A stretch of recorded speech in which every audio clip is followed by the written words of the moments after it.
kuiluu ja taivas maan päällä. Seinän takana uinuu pitkät päivät täällä. Poika on täyttänyt 11 vuot. R-päitä on pää täysin suot. Kirjoittaa riimejä matikan vihkoon, kun ei oo matikka kiinnostanut muutama viikko.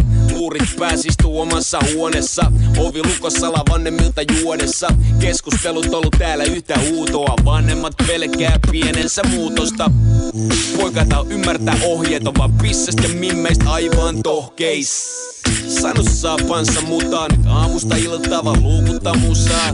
Pitäis tehdä jotain aikan hyvän sään. 2 vuotta kannustettu menestymään. Isä kuvittelee kuin poika luokassa loistaa, mut poja 6. pettari näyttää toista. On välillämme kuiluu ja taivas maan päällä. Seinän takana uinuu.